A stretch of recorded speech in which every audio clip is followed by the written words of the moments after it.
Know what do you do today? I'm gonna tell you what I'm about to do today. Happy Juneteenth. This is also a period that I'm gonna associate it with my own liberation. Some of you guys have been wondering what's going on with me. Well, no, I'm not crazy. I had a nervous breakdown.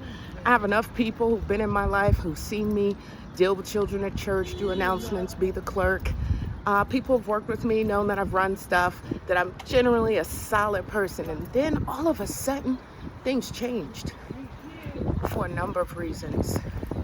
So the mask has come off. I'm no longer trying to live and be someone that I'm not.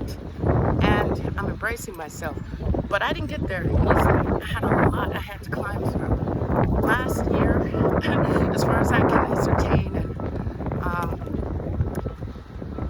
I had a nervous breakdown. And it wasn't just last year. I live with PTSD.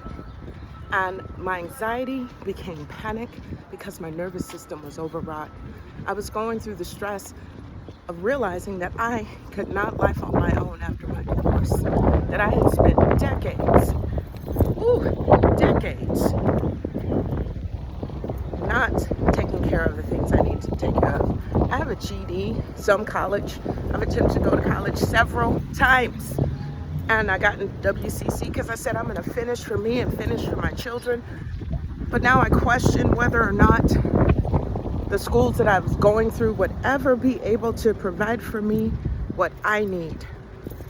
I know what I've missed, and I know what I've worked independently as an autodidactic person through reading books, through self-study back in a time where information and the how-tos were available because not everybody could use computers. That's how I got in and get the jobs that I did, because I applied myself. My resume is not a lie. It's very verifiable. And I didn't abandon my children in California because I was a crackhead. That didn't happen. But if anybody looks up my divorce paperwork, they'll see that lie, which is part of the reason why I was alienated from my kids. 21, no job, no legal help, no support from my family, and a person who had legal help and support from their family and their newfound family. I was not even divorced when my ex had his other kid, but we were not together. I was living in Chicago, working. I have proof of where I was. But I never had the money to go back and fight it, and I didn't find out that was in my paperwork until well after the time to appeal my divorce. They did it shady, you know. I won't go into it because I don't want to give none of y'all knuckleheads a real idea of how that shit happened, but I'm a proponent of changing the laws, and it's real simple what needs to happen to ensure that people don't get robbed the way I was.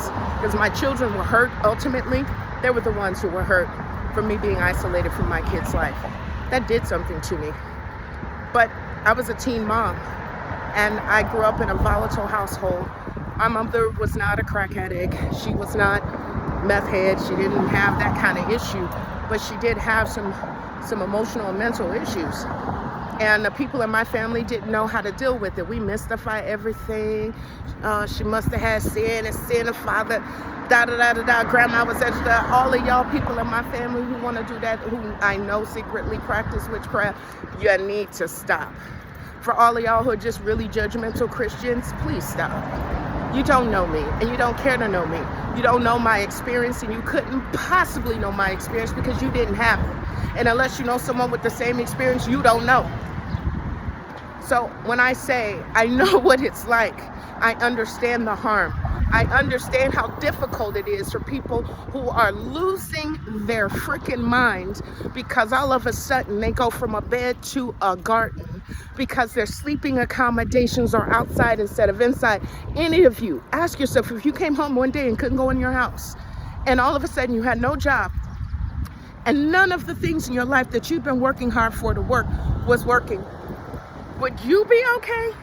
There are people I've seen that just smoked weed.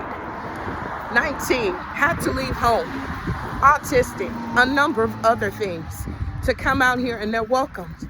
Unfortunately, they almost always wind up doing some chaotic drug because that's what's in the environment waiting for them.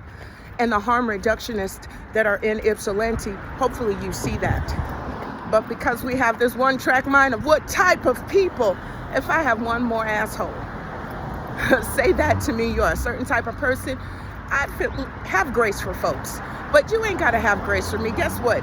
You don't have to do nothing for me.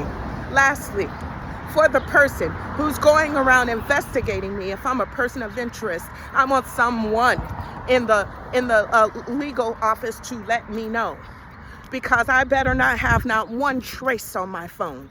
I better not have anything, because you have no reason to track me. I am the victim here. I am the person who was robbed by Cornelius Manuel Williams, the one who decided to remove my personal items out of the building where he runs his ED. He's the one who offered to begin with. So, having said all that, why am I the one being investigated? What do you think I'm lying about? What do you think I've done?